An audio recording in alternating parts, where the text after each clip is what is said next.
You won't believe what these empty mansions are hiding. From Michael Jackson's eerie Neverland to 50 Cent's party palace turned money pit, these celebrity estates are rotting in silence, unsellable even at $1. Behind the gates lies not just luxury gone wrong, but twisted legacies, bankrupt dreams, and real Hollywood scandals. What happened inside these walls? Why won't anyone buy them? Dive in if you dare. And tell us which one chills you the most. Number 1. Michael Jackson. Imagine living in a place where your own private amusement park is just steps away. That was reality for Michael Jackson. His legendary Neverland Ranch wasn't just a home, it was a fantasy world spread across 2,700 acres, complete with a train station, a 50-seat movie theater, and once buzzing carnival rides. But since Jackson's death in 2009, the estate has been caught in a strange limbo. Despite slashing the price from a jaw-dropping $100 million to a desperate $31 million, the property remains unsold. The rides are long gone, the zoo cages sit eerily empty, and the once immaculate gardens have started to decay beneath wild overgrowth. Maintenance alone reportedly costs over $50,000 a month just to keep the basic power and landscaping going. The aura of Neverland is too haunted by controversy and memory. Jackson had bought the ranch in the late 80s at the height of his fame, naming it after Peter Pan's mythical land where children never grow up. But by the early 2000s, the magic began to fade as the property became the focal point of Jackson's legal troubles and a symbol of his increasingly reclusive lifestyle. What many don't know is that before turning it into Neverland, the estate was called the Sycamore Valley Ranch and was designed as a serene countryside retreat. Jackson, obsessed with childhood innocence, transformed it into something closer to a theme park meets sanctuary. He even personally designed many of the landscaping details. One room inside was kept refrigerated year-round just to preserve a single rare floral species or to... Number 2. Mike Tyson. At the height of his boxing reign, Mike Tyson lived like a king, and his Ohio mansion was the proof. Sprawling across 25,000 square feet, this colossal estate was Tyson's personal palace during the peak of his career. It had everything: marble floors, crystal chandeliers, and opulence in every corner. Even the bathroom fixtures were plated in real gold, but what really set it apart were the wild touches that could only belong to Iron Mike. A massive indoor pool stretched wider than most homes.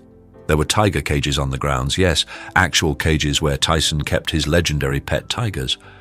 And the private basketball court wasn't just for casual games, it was large enough to seat 1,000 people. The place was less a mansion and more a monument to excess. After Tyson's financial collapse and legal troubles in the early 2000s, the mansion fell into disrepair. The fighter, once worth hundreds of millions, filed for bankruptcy in 2003.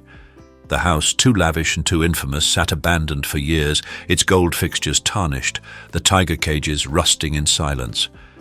Would you dare spend a night in these abandoned celebrity mansions for just $1? Drop a 1 in the comments and stay till the end to uncover the spine-chilling curses and secrets that keep every buyer away. Number 3. 50 Cent. You'd never guess that deep in the quiet woods of Connecticut sits a 50,000 square foot palace once owned by rapper 50 Cent. It's a sprawling mega mansion with 21 bedrooms, 25 bathrooms, and its very own nightclub, yes, a full nightclub right inside the house. There's even a helipad on the property because apparently a driveway just wasn't enough. But despite its jaw-dropping features, no one wants it. Originally listed for $7.5 million, the price has plummeted to a desperate $1.3 million, and still, the estate remains unsold. Overgrown trees are now cracking through the tennis court, the once sparkling pool has turned a murky green, and the entire property feels more like a forgotten empire than a dream home. 50 Cent bought the mansion for $4.1 million after it had previously belonged to boxing legend Mike Tyson. At the time, it symbolized victory, a rags-to-riches trophy for the rapper-turned-mogul. But even after slashing the price down to $2.9 million, and then even lower, no one bit. It turns out that heating alone during a New England winter costs more than most people's annual rent. And here's the kicker. The mansion is so enormous, walking through all the rooms takes nearly an hour. Number 4. Nicolas Cage. Few celebrity purchases are as bizarre and bone-chilling as Nicolas Cage's infamous haunted mansion in New Orleans. Built in 1832, this historic property isn't just old, it's widely believed to be one of the most haunted houses in all of America. Cage, ever the eccentric collector of rare and unusual things, bought the place thinking it would be a unique slice of history. But he got more than he bargained for. Locals know the house well. It's the infamous LaLaurie mansion, once owned by Madame Delphine LaLaurie, a socialite with a dark and horrifying past. In the 1800s, authorities discovered mutilated enslaved people hidden in the attic, a scandal so gruesome it forced LaLaurie to flee the city in disgrace. The house has been shrouded in chilling legends ever since. When Cage moved in, he didn't last long. Inside, the rooms are eerie and unsettling. Visitors and ghost-hunting crews have reported everything from footsteps echoing on empty floors to doors slamming shut on their own. Lights flicker without reason and cold drafts sweep through the halls like unseen figures passing by. It didn't help that Cage's finances began to spiral soon after. The actor, once earning millions per film, hit a wave of tax troubles and started selling off his extravagant properties, this haunted house among the first to go. Number 5. Jackie Collins. Jackie Collins knew how to write glitz and scandal, and she lived it too. Her 20,000 square foot Beverly Hills mansion was as extravagant as the characters in her best-selling novels.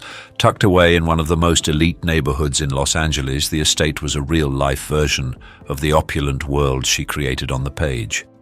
The mansion had it all: a private art gallery to showcase her collection, a grand movie theater that could seat 100 guests, a professional-grade gym, and a library filled with rare and antique books, some so valuable they were kept under lock and key. It wasn't just a home, it was a personal palace built to impress.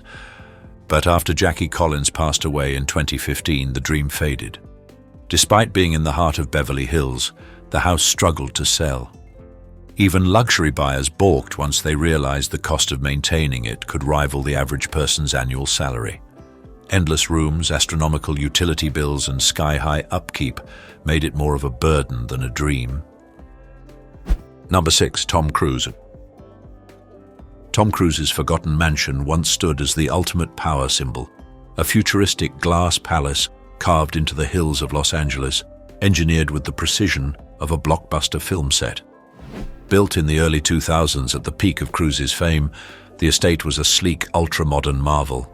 Massive floor-to-ceiling windows, panoramic views stretching from downtown to the ocean, and an infinity pool that seemed to spill into the sky. The interiors shimmered with custom marble, imported fixtures, and just enough flash to remind anyone walking through the door that this was no ordinary celebrity home. This was Tom Cruise's kingdom. Back then, the house pulsed with Hollywood energy. Private parties ran late into the night, drawing stars, producers, and power agents into its glowing rooms. But just like a sudden twist in a third act, everything changed. After his dramatic split from Katie Holmes in 2012, Cruz all but vanished from the estate. With his personal life under siege and the tabloids circling, he quietly cut ties and left the house behind. Without its famous inhabitant, the mansion fell into decline. Today it's a ghost of its former self. Overgrown greenery smothers the once pristine grounds, paint peels from sun-scorched walls, and the pool, once a glittering centerpiece, is now little more than a stagnant basin. Real estate agents have tried to offload it for years, but no one bites. The upkeep is astronomical, and whispered rumors about its bad energy have chilled even the most eager buyers. Ironically, the house that once defined his star power now sits untouched, too expensive to restore, too haunted by speculation to sell. Number 7. Mel Gibson.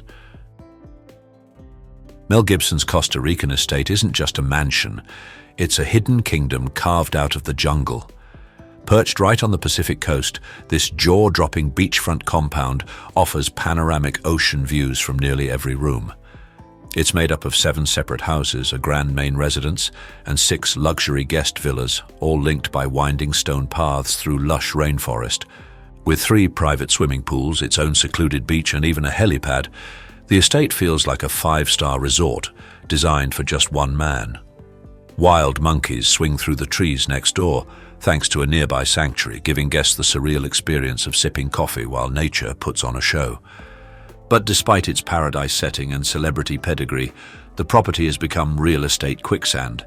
Gibson slashed the price by millions over the years, yet buyers keep walking away. Why? The upkeep is a beast. It reportedly takes a team of 20 just to maintain the grounds and buildings.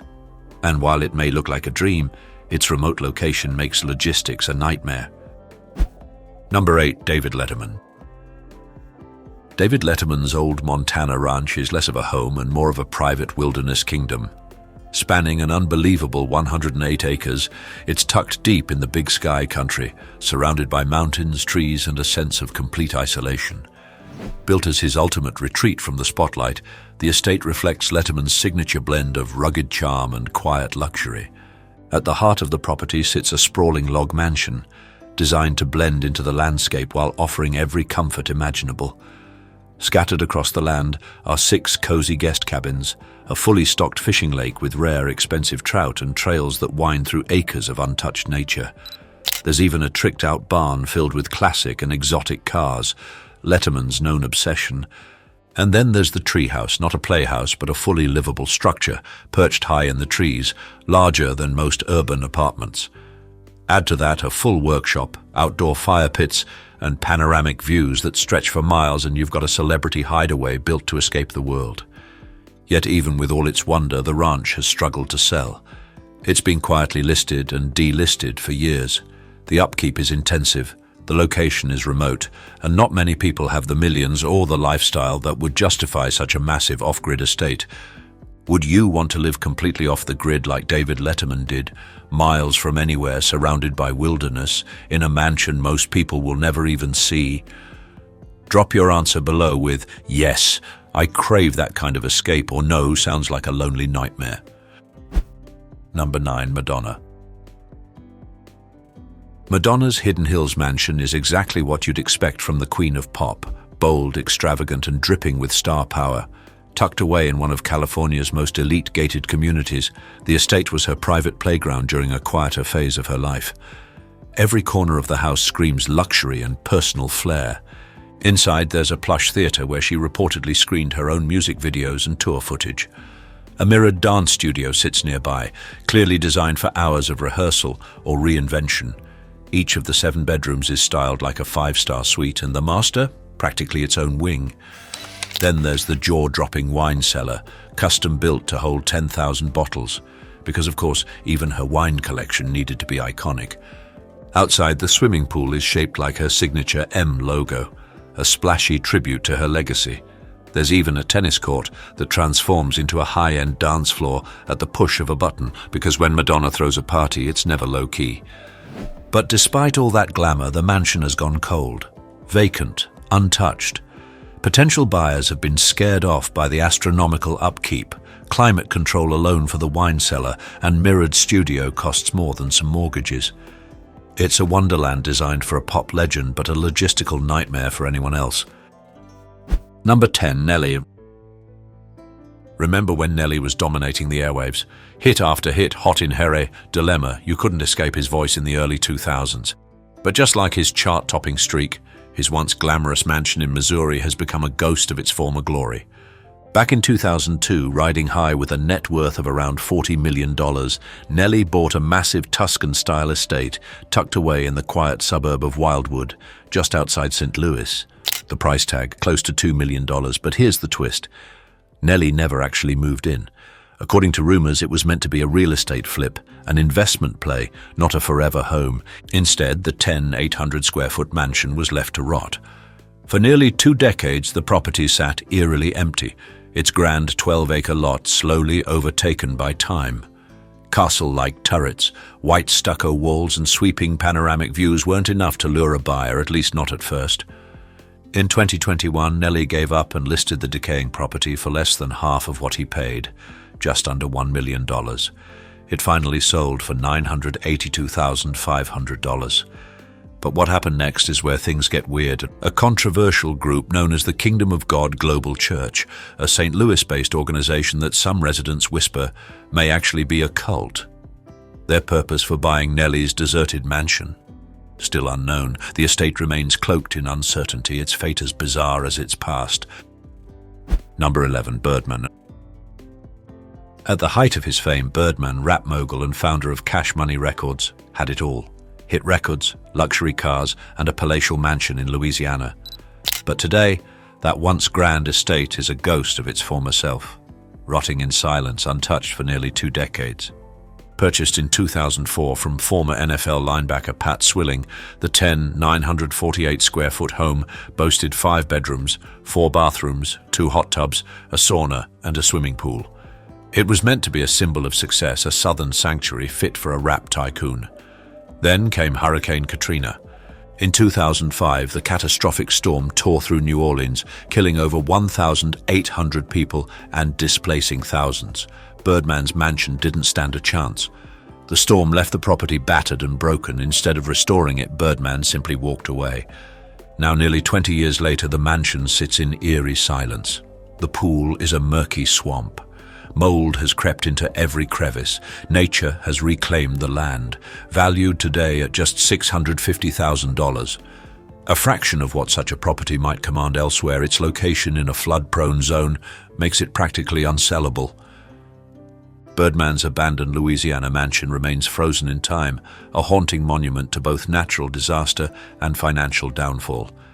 With no buyers, no renovations, and no clear future, it stands as a chilling reminder. Even the rich and powerful can't always escape ruin. Number 12. Elon Musk. At the height of his success, Elon Musk owned multiple luxury homes in Bel Air, including a massive French-style mansion perched on a hillside. With 16,000 square feet, it had everything: a 2-story library, ballroom, home theater, 7 bedrooms, and sweeping views of Los Angeles. Outside, a pool, tennis court, fruit orchard, and space for an entire fleet of Teslas. But in 2020, Musk shocked everyone by tweeting, "I am selling almost all physical possessions, will own no house." True to his word, he put everything up for sale, starting with this mansion for $30 million. Despite the fame attached to it, buyers weren't lining up. The house lingered on the market. Musk's name, once an asset, became baggage. His controversies, public image, and unpredictable persona made the mansion a high-profile liability. He eventually sold it, but through private channels and at a reduced price. Since then, the property has remained mostly empty, locked behind gates, quietly fading. Number 13. Tommy Lee. Tommy Lee, rock legend, notorious bad boy, and the thunder behind Motley Crue, once lived in a mansion as wild and eccentric as his life on and off the stage. Perched high in the hills of Calabasas, the 10,000 square foot estate looked more like a Bond villain's lair than a cozy home. Back in 2007, he dropped $5.85 million on the architectural marvel. This wasn't your average rock star crib. It featured a soaring atrium with cascading waterfalls, a retractable glass roof that opened to the stars, and a piano-shaped pool straight out of a surreal dream. There was even a koi pond and a stone saltwater spa. Inside, 6 bedrooms, 8 bathrooms, a home theater, a gym, 2 kitchens, and a wine cellar, perfect for partying or hiding from the world. But here's where it gets weird. Despite its jaw-dropping features, the mansion just wouldn't sell. Tommy listed it in 2016 for nearly what he paid, but year after year, the interest fizzled out. Finally, after nearly a decade on and off the market, he let it go for $3.6 million, nearly $2 million less than its original price. And then came the whispers and the chills. Tommy's wife, Britney Spears, claimed the house was haunted. She reported unsettling, unexplained events that freaked her out, things that couldn't be rationalized. Whether it was the ghosts or the steep hillside location that scared buyers away, one thing was clear: this mansion had a presence all its own. Number 14. Sher. Sher, music legend, fashion icon, and pop culture royalty, crafted her Malibu estate into something far more than a home. It was her sanctuary, her stage, and her personal masterpiece. Perched above the Pacific on 1.73 acres of prime Malibu coastline, this 14,000 square foot estate was inspired by Italian Renaissance villas and infused with Cher's unmistakable flair. She bought the land in 1989 for just under $3 million. But what she built became priceless. With 7 bedrooms and 9 bathrooms, the estate feels like stepping into a Mediterranean dream. Every room echoes Sher's vision. There's a meditation room in the primary suite, dual closets, one secretly doubling as a panic room, and an entire climate-controlled wing dedicated to her iconic wig collection, reportedly over 100 strong. From the lavish home theatre to an indoor-outdoor gym, and from a tennis court to a serene infinity pool, every inch is wrapped in glamour and tranquility. And yet, this crown jewel of the California coast sits unsold. Initially listed at a jaw-dropping $85 million, the price was recently slashed by $10 million. Even with its rare blend of architectural brilliance and Hollywood history, the mansion remains on the market, untouched. For years, the ultra-rich have circled it, but none have bitten. Is it the sheer scale, the uniqueness? Or perhaps, like Sher herself, it's simply too iconic to replace, and as the waves crash below, the house waits, empty but majestic, a monument to a legend, and a reminder that not even fame can guarantee a sale. Number 15, Whitney Houston. Tucked away in Mendham Township, New Jersey, sits a mansion that once echoed with music, laughter, and dreams, until it became a haunting reminder of what was lost.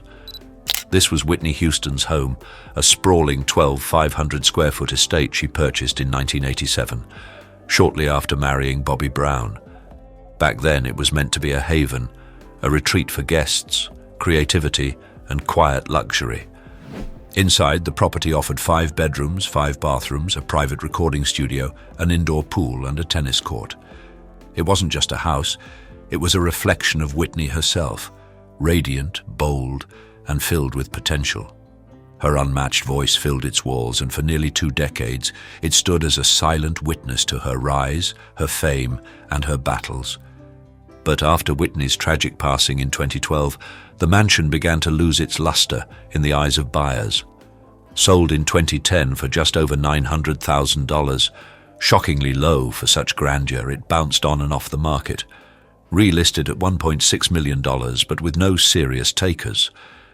Despite being marketed as a piece of musical history, the mansion's past seems to cast a shadow too heavy for most.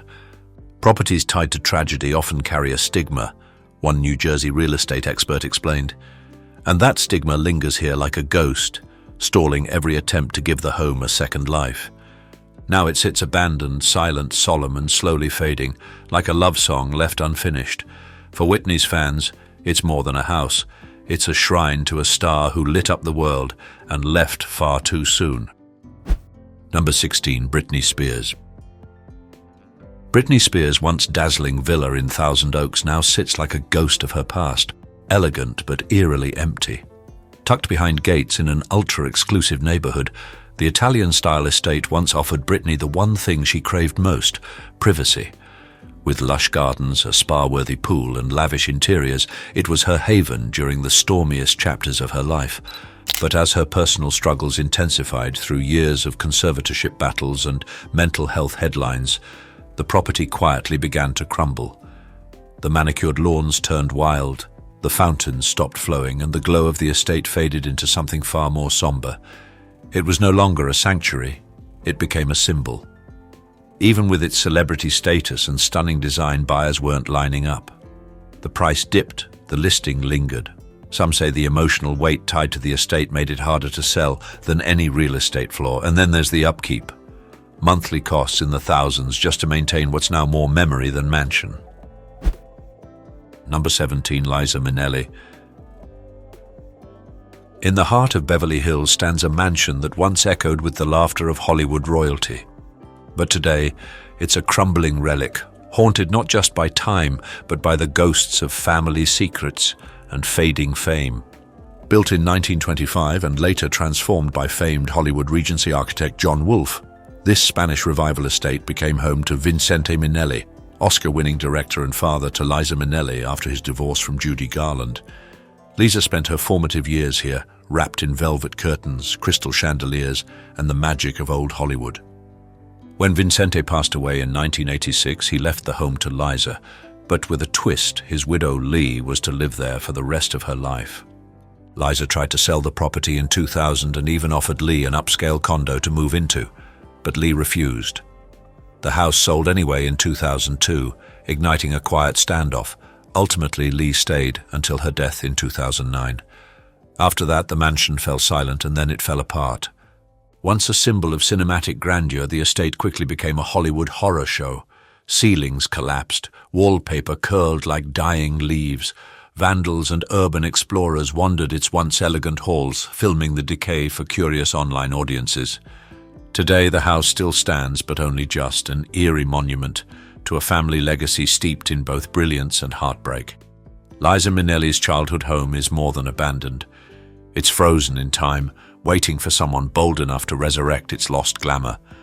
Liza Minnelli's crumbling childhood mansion, haunted by Hollywood glory or just an overhyped relic. Rate your take from 1, let it rot, to 9. Preserve it at all costs. Drop your number below and tell us why. Number 18, Alicia Keys. What happens when two of music's biggest powerhouses create the ultimate dream home, only to walk away from it at a massive loss? In 2013, Alicia Keys and Swizz Beatz purchased Eddie Murphy's colossal New Jersey estate for a staggering $12.1 million. The 25,000 square foot mansion was already bursting with over-the-top amenities, a 2-lane bowling alley, an indoor pool, a home theater, and a state-of-the-art gym.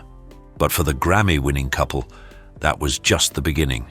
They added their signature flair, expanding the home with an entire art gallery wing, installing 2 private elevators, and creating a sleek, high-tech recording studio worthy of their musical legacy. With 8 bedrooms and 14 bathrooms, this wasn't just a home, it was a fortress of fame, creativity, and opulence. By 2015, just 2 years after their purchase, the couple quietly put the mansion on the market for $14.9 million. What followed was a slow and painful descent. Despite the luxury, despite the name, the estate lingered on the market for 7 long years. Buyers were few, interest was fleeting, and the price kept falling. By 2022, the once iconic estate sold for just $6 million, half of what Alicia and Swizz paid. A brutal loss for the couple, a dream deal for the buyer, and a chilling reminder that even the most dazzling celebrity homes can become financial traps. Number 19, Dwayne "The Rock" Johnson. Dwayne "The Rock" Johnson once snapped up a stunning $9.5 million estate in Powder Springs, Georgia, a Southern-style mansion complete with 8 bedrooms, a wine cellar, a massive library, and even its own horse farm.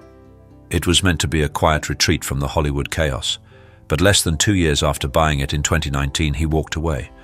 Why? No one knows for sure. Some blame its remote location, others point to renovation issues and zoning headaches. Whatever the reason, Johnson quickly listed it for sale, and years later, it still hasn't sold. The once manicured grounds are now overgrown, and the estate's charm has given way to silence and decay. What makes it even stranger? The house was previously owned by a tech mogul with a shady reputation. Locals have long whispered that something just isn't right there. One caretaker even quit, saying, "It didn't feel safe at night. Now the mansion sits frozen in time, too big to maintain, too weird to sell." Number 20, Courtney Love. Nestled deep in the woods of Olympia, Washington, Courtney Love's former country retreat is a haunting relic of a life steeped in both tragedy and triumph. Purchased in 1995, just a year after the untimely death of her husband, Kurt Cobain, this 3-bedroom, 2-bathroom home was meant to be a peaceful escape from the chaos of fame. But as the years passed, the rural estate became a symbol of decline, a property overwhelmed by neglect. Set on 7 acres of land, the home once stood as a sanctuary, but by the time Love listed it in 2018 for $320,000, it was clear that its days of serenity had long since passed. The interior, in disrepair, was a shadow of what it once was. Graffiti covered the walls of the 8-stall stable, bricks were strewn across the floors, and the home's crumbling infrastructure reflected years of abandonment. Despite the deteriorating state of the property, it held a certain dark allure. It was more than just a house. It was part of Courtney's turbulent journey, and the legacy of Kurt Cobain lingered like a ghost. In 2011, an attempt to sell the retreat had failed, but in 2018, a buyer finally stepped in to restore the home to its former glory, or perhaps transform it entirely. Number 21, Steve Jobs. Steve Jobs, the visionary co-founder of Apple, is remembered for changing the world with his groundbreaking technology. Yet his venture into real estate proved far less revolutionary. In 1984, Jobs purchased the Jackling House in Woodside, California for a cool $3.5 million. This Spanish Revival masterpiece, designed by renowned architect George Washington Smith in 1925, had once been the home of copper mining magnate Daniel Cowan Jackling. Rich with history and old-world charm, the mansion seemed a fitting reflection of Jobs' stature at the time. However, the grand 15,000 square foot estate, while impressive, eventually became too much for Jobs to handle. Its massive size and upkeep demands pushed him to seek something simpler and more manageable. By 2000, the house stood vacant, caught between past grandeur and an uncertain future. For over a decade, Jobs fought to demolish the property, and in 2011, the last year of his life, he finally succeeded. Before its destruction, photographer Jonathan Haber captured the house in its final stages, documenting the slow decay of a once majestic home. Despite its condition, remnants of its former glory remained: open-air balconies, grand marble bathrooms, and a sweeping staircase illuminated by delicate chandeliers. These echoes of splendor stood as a haunting reminder of the mansion's former beauty, even as time and neglect took their toll. In the end, the Jackling House was reduced to rubble, leaving behind nothing but the legacy of a man who, in both his genius and his choices, transformed industries and even real estate. Though gone, the estate serves as a poignant chapter in the life of one of the world's greatest innovators. Pedro Henrique. In a moment that still haunts Brazil's music scene, Pedro Henrique collapsed and died in front of a live audience in 2023, just as his career was catching fire. The 30-year-old guitar prodigy was electrifying the stage when he suddenly lost his footing, dropped his instrument, and crumpled to the floor. At first, the crowd stood frozen, assuming it was part of the performance, but reality hit hard. Chaos unfolded as medics rushed in. Moments later, the heart-wrenching news spread. Pedro Henrique was dead from a sudden heart attack. He was young, vibrant, and full of promise. Fans were left in shock. How could someone so full of life vanish in an instant doing what he loved most? Pedro was more than a performer. He was Brazil's rising star, known for his blazing solos and a sound that lit up the future of Latin rock. Critics called him the fire of Brazil's new sound. But on that stage, the fire was snuffed out before their eyes, and his death wasn't just tragic, it was deeply unsettling. It reminded the world of how fast the spotlight can fade. One moment, Pedro was soaring. The next, he was gone, leaving only silence where his music once roared. Steve Irwin. On September 4, 2006, Steve Irwin, internationally known as the Crocodile Hunter, was tragically killed while filming Ocean's Deadliest near Australia's Great Barrier Reef. During a dive, Irwin approached a large stingray, an animal typically not aggressive. But in a rare defensive reaction, the stingray struck with its tail, piercing his chest and causing a fatal injury. His crew rushed to help, pulling him from the water and attempting resuscitation. But their efforts couldn't save him. Irwin was pronounced dead shortly afterward at the age of 44. Although cameras were rolling during the incident, the footage has never been released out of respect for his family. The world was stunned. Irwin had built a global following with his bold, energetic approach to wildlife education and conservation. His sudden death, witnessed by those on set, marked one of the most shocking on-camera tragedies in television history. Today, his legacy continues through his family, his wildlife foundation, and the millions he inspired to love and protect the natural world. Steve Irwin was a proud Aussie. What about you? Tell us where you're watching from and represent your country in the comments below. Karl Wallenda. On March 22, 1978, the world witnessed one of the most chilling moments in entertainment history. Karl Wallenda, the fearless patriarch of the Flying Wallendas, plunged to his death during a high-wire stunt in San Juan, Puerto Rico. He was 73 years old. With over 50 years of legendary performances behind him, Wallenda attempted one more daring feat, walking a tightrope between the twin towers of the Condado Plaza Hotel without a safety harness or net. But as he moved forward, the winds grew treacherous. A brutal gust struck midway, and the man known for dancing with death lost his balance. In mere seconds, he fell from the sky. Though it wasn't broadcast live, cameras captured the entire tragedy. When the footage was later released, it horrified millions. Carl Wallenda wasn't just a daredevil, he embodied the raw spirit of the impossible. His death didn't just end a stunt, it marked the fall of an icon who lived and died on the edge. His final act became a haunting reminder of the high price of breathtaking spectacle. Mitsuharu Misawa. June 13, 2009. A sold-out crowd in Hiroshima watched in stunned silence as a wrestling legend fell before their eyes. Mitsuharu Misawa, once the fearless face of Japanese wrestling, took a standard suplex, but something was terribly wrong. He didn't move. At first, fans thought it was just another dramatic twist, then panic swept across the ring. Officials swarmed in, CPR began, the energy in the arena froze. Misawa, the former AJPW and Pro Wrestling Noah champion, was no stranger to punishment in the ring. He'd built his legacy on hard-hitting matches and iron will, but this time the damage was real and fatal. He had suffered a traumatic spinal cord injury. Cameras captured the chaos. At just 46, the icon who helped define Japan's golden age of pro wrestling was gone. Misawa's death, witnessed live by thousands, remains one of the most chilling moments in wrestling history. A hero fell and never stood again. Valencia Prime. In a moment meant to celebrate life and pride, tragedy struck under the spotlight. On the night of September 12, 2022, Valencia Prime, just 25 years old, collapsed mid-performance at Taboo Lounge in Philadelphia. Known as Philadelphia's plus-size dancing diva, Valencia wasn't just performing, she was commanding the stage, hosting her signature drag show, Prime Time, with her usual charisma and high energy.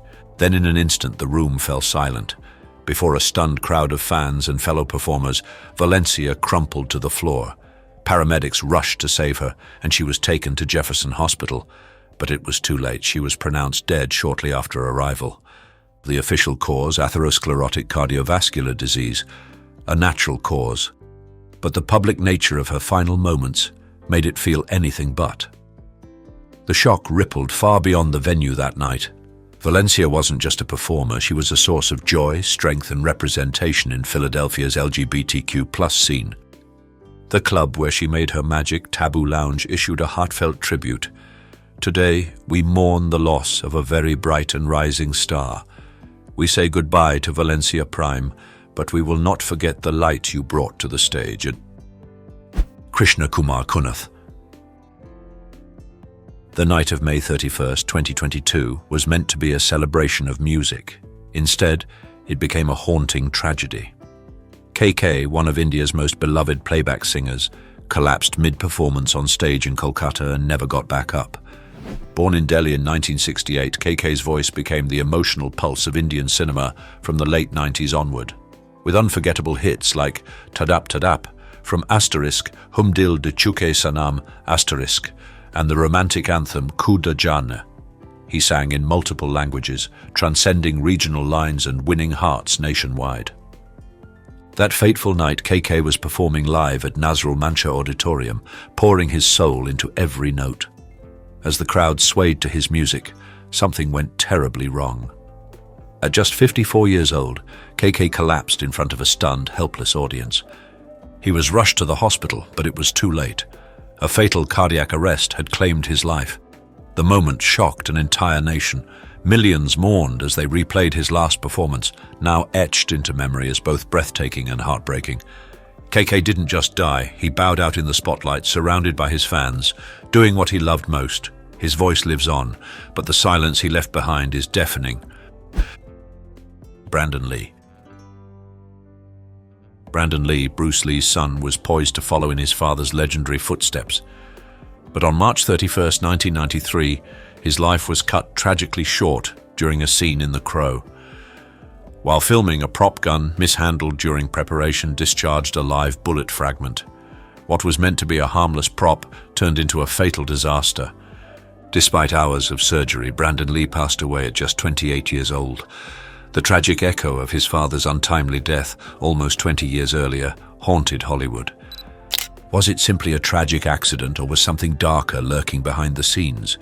The eerie fate of the Lee family continues to captivate the world, leaving unanswered questions that still reverberate through time. And Brandon Lee's death, tragic accident or hidden conspiracy?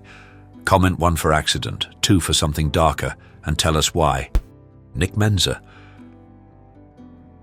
Nick Menza, the legendary drummer whose thunderous rhythms helped define the soul of Megadeth, was no stranger to the raw intensity of metal. With his mastery on iconic albums like Rust in Peace and Countdown to Extinction, Menza became a household name in the genre. But his influence stretched beyond Megadeth, as he also powered through bands like Chalice and Ohm.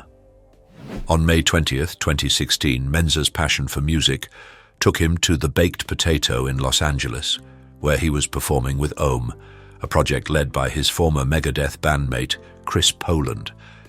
It was supposed to be a night of epic music, but instead it became one of the most tragic moments in rock history. During the third song of the set, Nick Menza collapsed on stage, sending shockwaves through the crowd. The energy that had been pulsing from the drums turned to silence as everyone watched in horror. A heart attack claimed his life at just 51. Despite efforts to revive him, Menza was pronounced dead soon after arriving at the hospital. The world lost a titan of metal that night, and his sudden death left fans and fellow musicians in stunned disbelief. A drumbeat once so powerful, silenced forever. Costa Titch. South African rapper and dancer Costa Titch, born Constantino Tsobanoglu, was electrifying the stage at Ultra South Africa in Johannesburg on March 11, 2023, when the unthinkable happened. He dropped once, stunned fans watched as he got up and kept performing, but moments later he collapsed again. This time, he wouldn't get back up.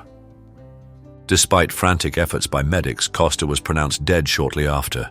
The scene left thousands in shock and an entire music community in mourning. For months, speculation swirled. Some feared it was a seizure. Others blamed overwork. Then, in May 2024, his family finally broke the silence. A post-mortem revealed Costa's heart had been under extreme stress and fatigue, leading to an irregular heartbeat and sudden seizure. He was just 28. Costa Titch wasn't just another artist. He was redefining South Africa's Amapiano scene and had just inked a deal with Akon's Convict Culture label, signaling his international breakout. But that dream ended in front of a live audience, his final performance frozen in time. Don Brabson. Don Brabson dedicated her life to the creatures of the ocean, but on February 24, 2010, during what seemed like a routine interaction at SeaWorld Orlando, the unthinkable unfolded in front of stunned spectators. The killer whale, Tilikum, a massive orca known to trainers, suddenly lunged, grabbing Don without warning and dragging her beneath the surface. Onlookers watched in horror as the struggle played out in real time. She never resurfaced alive. Emergency crews rushed to help, but it was too late. Brabson's life was stolen in a matter of minutes. The incident sent shockwaves across the world. How could such a tragedy happen in front of an audience at a place designed for wonder? Her death not only shattered SeaWorld's image but ignited a global firestorm over animal captivity, trainer safety, and the dark reality behind the performances. What happened that day exposed something far more terrifying than anyone was ready to admit. Dimebag Darrell Abbott. On December 8, 2004, the unthinkable unfolded at Alrosa Villa in Columbus, Ohio, where the magic of live music was shattered forever. Dimebag Darrell Abbott, the legendary guitarist of Pantera, was performing with his new band Damage Plan. The crowd, buzzing with energy, had no idea that within seconds their night would turn to horror. Just 90 seconds into their set, chaos erupted. Nathan Gale, a 25-year-old ex-Marine with a dark past, stormed the stage with a gun and opened fire. The audience, once alive with excitement, was frozen in terror as Dimebag Darrell, just 38, was struck down in his prime. But the carnage didn't stop there. Gale also killed fan Nathan Bray, crew member Jeff Thompson, and club employee Erin Hawke. The nightmare ended when a police officer on the scene shot and killed Gale, but the music world was forever changed. What drove Gale to commit this horrific act remains a mystery. Was it personal revenge, mental illness, or something darker?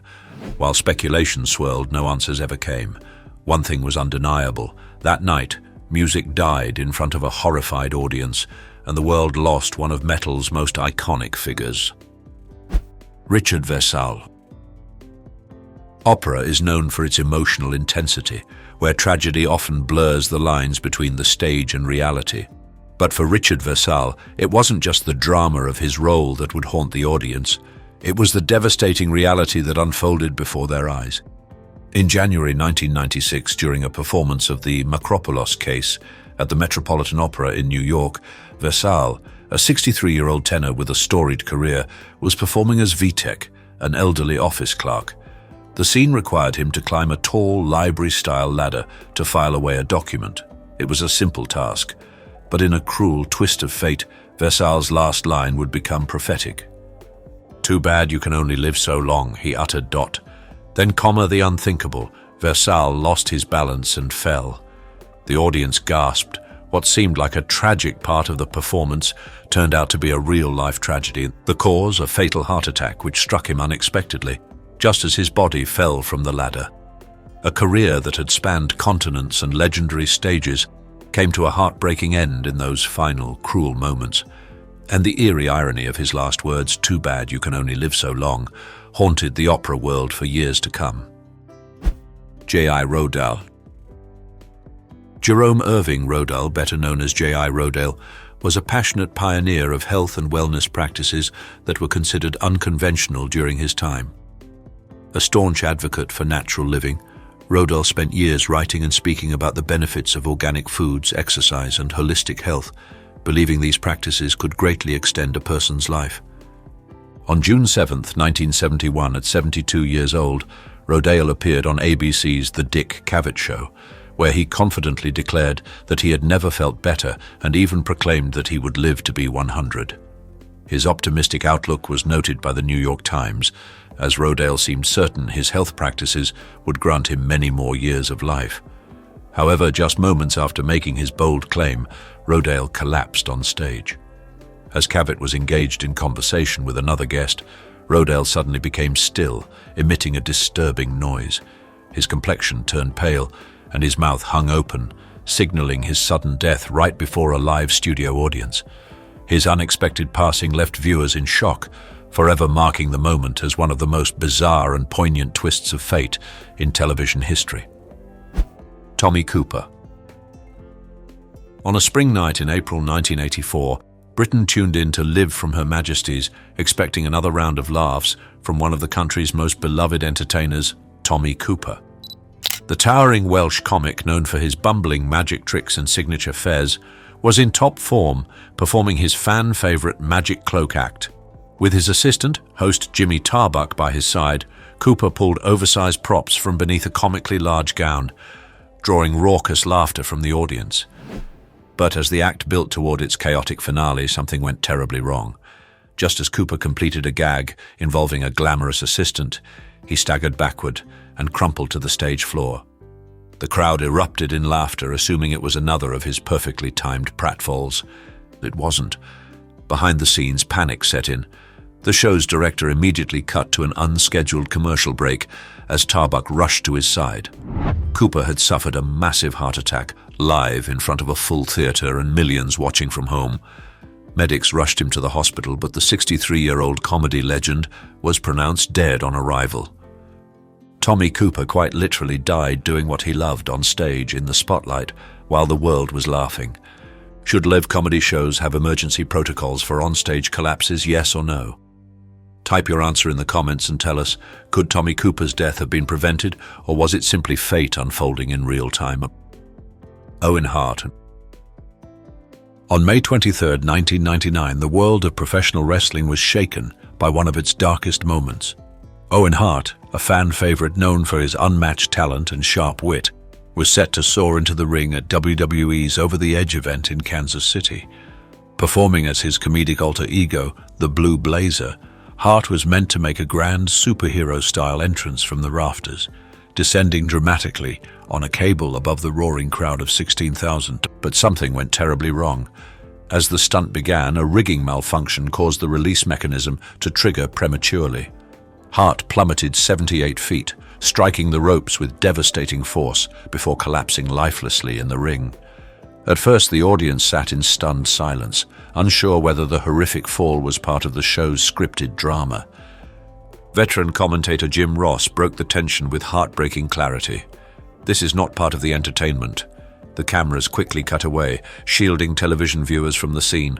But for those in the arena, the horror was real. Owen Hart was just 34 years old.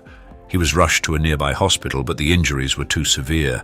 He was pronounced dead within the hour, leaving behind a devastated family, a grieving fan base, and an industry forever changed by the tragedy. Colonel Bruce Hampton. Colonel Bruce Hampton, the beloved godfather of the jam band scene, lived his life pushing musical boundaries and inspiring generations of improvisational artists.